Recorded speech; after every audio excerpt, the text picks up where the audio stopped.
शेतकऱ्यांसाठी 31,628 कोटींचं पॅकेज जाहीर करण्यात आले। दुष्काळाबाबतच्या सर्व उपाययोजना लागू करण्यात आल्या। त्यामुळे शेतकऱ्यांचं नुकसान झालं आणि म्हणून आम्ही म्हटलं ही पद्धत नको, जुनी पद्धत बरोबर आहे, कारण पीक कापणी प्रयोगामुळे 100% पैसे मिळतात आणि म्हणून आम्ही त्या पद्धतीकडे परत गेलेलो आहोत आणि त्या पद्धतीने विमा आम्ही देतो। मुख्यमंत्री देवेंद्र फडणवीस यांनी राज्यातील सर्व शेतकऱ्यांसाठी अत्यंत महत्त्वाचा निर्णय घेत पीक विमा भरपाई आता तात्काळ वितरण सुरू करण्याचे आदेश दिले आहे।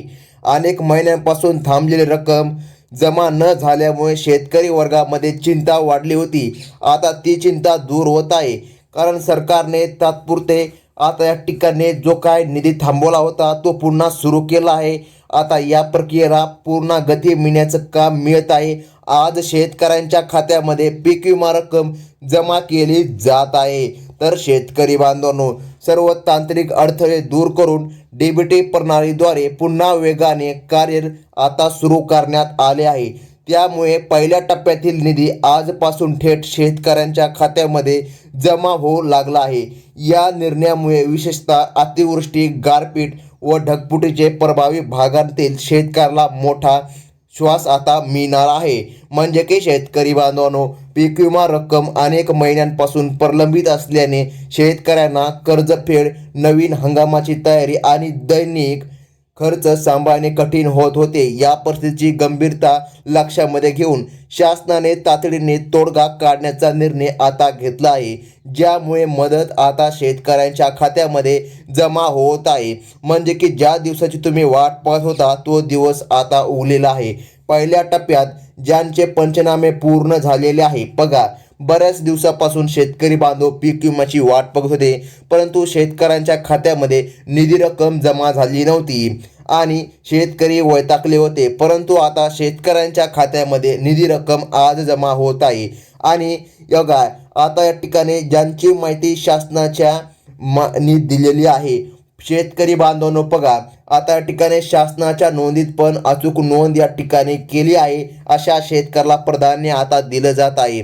आज दिवसभरात मोठ्या प्रमाणात व्यवहार होणार असून प्रत्येक बँकाला यासाठी विशेष सूचना केल्या आहेत।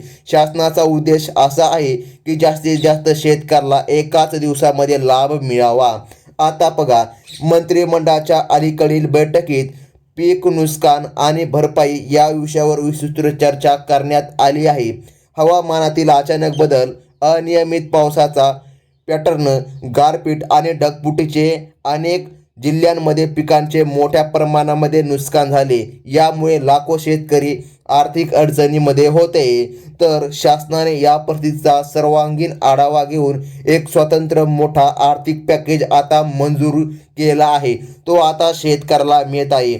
या पॅकेज सोबत पीक विम्याची प्रत्यक्ष रक्कम आता जमा होत आहे। म्हणजे की ज्या दिवसाची तुम्ही प्रतीक्षा करत होता तो दिवस आज आलेला आहे। आज शेतकऱ्यासाठी सर्वात मोठा निर्णय जाहीर करण्यात आला आहे। म्हणजे की शेतकरी बांधवांनो बघा, राज्य सरकारने मदत वितरणासाठी 3 टप्प्याची योजना आखली असून आता ती सुरू करण्यात आली आहे। म्हणजे की बघा, 12 जिल्ह्यांना प्राधान्य देण्यात आलं आहे। म्हणजे की आज जो काय निधी जमा होणार आहे तो फक्त या 12 जिल्ह्यांमध्ये जमा होणार आहे। या जिल्ह्यांमध्ये पीक विमा रक्कम तात्काळ जमा करण्याची प्रक्रिया आता सुरू झाली आहे आणि उर्वरित जिल्ह्यांमध्ये दुसरा व तिसरा टप्पा जलद गतीने सुरुवात करण्यात येणार आहे। म्हणजे की बघा शेतकरी बांधवांनो, आज या ठिकाणी या 12 जिल्ह्यांमध्ये वितरण होणार आहे। डीबीटी व्यवहारांना दररोज तांत्रिक मर्यादा असल्यामुळे काही ठिकाणी रक्कम जमा होण्यासाठी काही तास किंवा 1 दिवस अधिक लागू शकतो। तरी सरकारने सर्व जिल्ह्यांमध्ये प्रक्रिया जलद गतीने करण्यासाठी स्पष्टपणे आदेश आता दिले आहे। शेतकऱ्याला शक्य तितक्या लवकर आता मदत मिळत आहे, असं स्पष्टपणे आता न्यूज चॅनललाच बातमी आलेली आहे। तर मग शेतकरी बांधवांनो, कोणकोणत्या पिकांना निधी मिळणार आहे, कोणत्या पिकाला किती निधी मिळणार आहे हे देखील आपण पाहून घेऊया।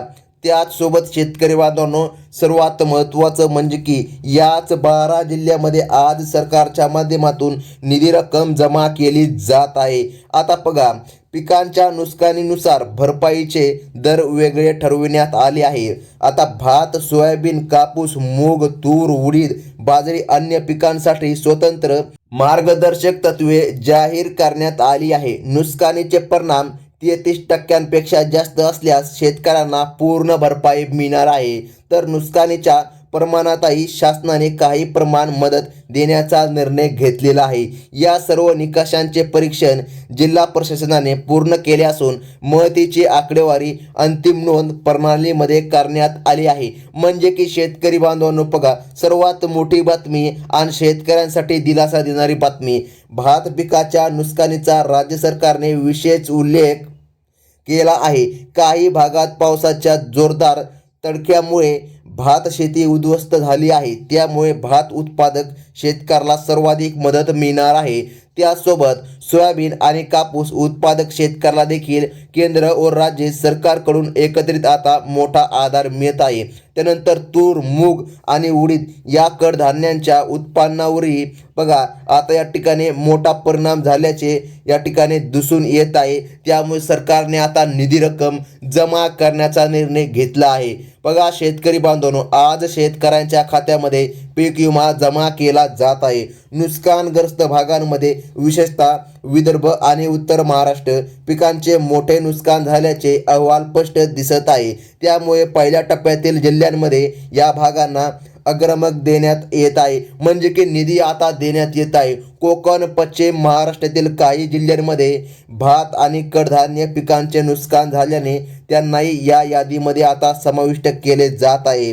जिल्हा अधिकाऱ्यांना 24 तासात बघा शेतकरी बांधवांनो आता या ठिकाणी मॉनिटरिंग करण्याचे आदेश देण्यात आलेले आहे. शेतकऱ्यांसाठी आज दिलासा देणारी बातमी ही ठरत आहे. आता लवकरात लवकर आपण ती जिल्ह्यांची यादी अगदी 1 मिनिटामध्ये पाहून घेऊया. बघा शेतकरी बांधवांनो, प्रक्रिया सुरळीत पार पडावी यासाठी राज्य सरकारने बँक अधिकाऱ्यांशी संवाद वाढवला आहे. जेथे नेटवर्क अडचणी आहेत तिथे विशेष टीम पाठवून तांत्रिक समस्या सोडवण्यास सांगितले आहे. काही जिल्ह्यांमध्ये मोठ्या प्रमाणामध्ये शेतकऱ्यांची गर्दी होऊ नये. बघा आता या ठिकाणी भरपूर अशा बँके आहेत ज्या बँकांमध्ये गर्दी होते. आता भरपूर असे जिल्हे आहेत ज्या जिल्ह्यांमध्ये कमी प्रमाणात बँका आहे. तर मग बघा सरकारने सर्व जो काय टीम आहे ती पाठवून आता व्यवस्थितपणे टप्प्याटप्प्याने निधी देण्याचं काम केलेलं आहे. म्हणजे की आता शेतकऱ्यांच्या खात्यामध्ये निधी रक्कम जमा होत आहे. बँकांच्या शाखांना अतिरिक्त काउंटर उघडण्यास देखील आता सांगितलेलं आहे. या सर्व उपाययोजनांमुळे निधी वेळेत आता शेतकऱ्यांच्या खात्यामध्ये पोहोचत आहे. आता शेतकरी बांधवांनो बघा, हेच ते महत्त्वाचे जिल्हे आहे. 12 जिल्ह्यांची यादी सरकारने दिली आहे. तर बघा यामध्ये पुणे जिल्हा हा प्रथम आहे.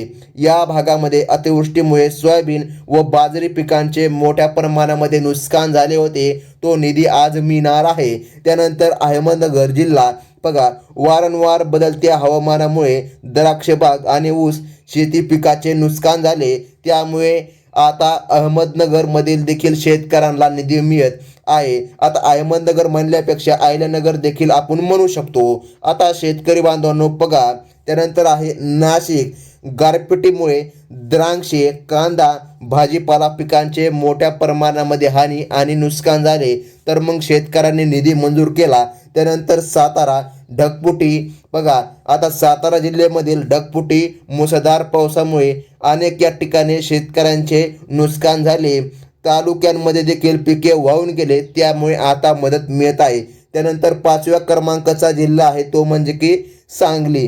कृष्णा नदीकाठच्या परिसरात पूरग्रस्त या ठिकाणी परिस्थिती आली होती. पूर देखील आला होता. बघा आता या ठिकाणी त्यामुळे शेतकऱ्यांसाठी मोठा आधार आता मिळत आहे. तर मग शेतकरी बांधवांनो बघा, तर पुढील जिल्हा कोणता आहे? कोल्हापूर जिल्हा. मुसळधार पावसामुळे भात शेतीला मोठे नुकसान सहन करावे लागले. त्यामुळे कोल्हापूरमध्ये देखील मदत मिळणार. त्यानंतर आहे सोलापूर. दुष्काळी परिस्थितीमुळे बाजरी आणि ज्वारी पिकांवर प्रतिकूल परिणाम दिसून आला. त्यामुळे आता सोलापूर जिल्ह्यामध्ये देखील निधी रक्कम मिळत आहे. त्यानंतर धुळे बघा, आता धुळेमध्ये अनियमित पावसामुळे कपाशी आणि मका पिके बाधित झाली. तर या पिकांना देखील आता पीक विमा मंजूर करून देण्यात येत आहे. तर मग शेतकरी बांधवांनो बघा, त्यानंतर 9 क्रमांकाचा जिल्हा आहे जळगाव जिल्हा. केळी व कापूस लागवडीला वादळी वाऱ्याचा तडका बसला, त्यामुळे आता शेतकऱ्याला मदत जाहीर. त्यानंतर 10वा जिल्हा आहे परभणी जिल्हा. सतत पडणाऱ्या पावसामुळे तूर आणि सोयाबीन पिकांचे नुकसान झाले आणि या ठिकाणी शेतकऱ्याला निधी मंजूर करून दिला. आता सर्वात महत्त्वाचं म्हणजे की शेतकरी बांधवांनो, जिल्ह्यांच्या व्यतिरिक्त जर बघा काही ठराविक बँके या ठिकाणी सांगितले आहे, त्याच ठराविक बँकेमध्ये आज निधी रक्कम जमा होत आहे. आता बँकांची यादी देखील सरकारने जाहीर केली आहे, ती आपण अगदी एका मिनिटामध्ये पाहून घेऊया. जर बँकांच्या यादीमध्ये तुमचं पासबुक असेल तर तुम्हाला आज कसल्याही परिस्थितीमध्ये निधी जमा होत आहे. बघा आता शेतकरी बांधवांनो, उस्मानाबाद बघा कोरड्या हवामानामुळे हरभरा आणि ज्वारी बघा उत्पादनात मोठी घट वाढली, त्यामुळे आता शेतकऱ्याला निधी मंजूर. त्यानंतर लातूर पावसातील तफावतीमुळे शेतकऱ्याला तूर मका पिकाला फटका बसला, त्यामुळे शेतकऱ्याला आता निधी मंजूर करून देण्यात आला आहे. आता बघा बँकांची यादी जाहीर करण्यात आली आहे. शेतकऱ्यांच्या खात्यामध्ये निधी जमा करण्यासाठी सहभागी बँकांची यादी जाहीर केली आहे. सर्व बँकांना व्यवहार क्षमता वाढवण्याच्या स्पष्ट सूचना देण्यात आल्या आहे. आता स्टेट बँक ऑफ इंडिया, जिला SBI म्हणतात, या बँकेमध्ये निधी जमा होत आहे. त्यासोबत बँक ऑफ महाराष्ट्र, त्यानंतर शेतकरी बांधवांनो पाहून घ्या सर्वात महत्त्वाच्या बँके आहे बघा बँक ऑफ इंडिया, त्यानंतर HDFC बँक, त्यानंतर शेतकरी बांधवांनो ICICI बँक, त्यानंतर ॲक्सिस बँक, त्यानंतर Kotak Mahindra bank, Punjab national bank, Indian overseas bank, त्यानंतर बँक ऑफ बडोदा.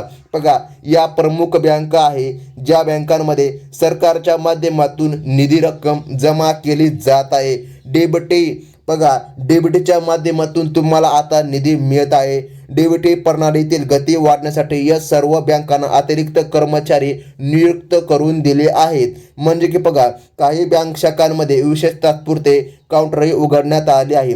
राज्य सरकार म्हणजेच बघा आता शेतकरी बांधवांनो, तुम्हाला काहीच तासांमध्ये लाखो शेतकरी बांधवांच्या खात्यामध्ये पूर्णपणे मदत जाहीर करण्यात येत आहे, अशी मोठी बातमी आज आली आहे. तर मग शेतकरी बांधवांनो, कसल्याच प्रकारे अफवांवर विश्वास ठेवू नका. बऱ्याच दिवसापासून अफवा सुटल्या होत्या, आज निधी येईल, उद्या निधी येईल, परंतु निधी आला नाही. आज डायरेक्ट न्यूज चॅनललाच बातमी आली आहे. तर मग शेतकरी बांधवांनो, ही होती सर्वात महत्त्वाची बातमी. धन्यवाद.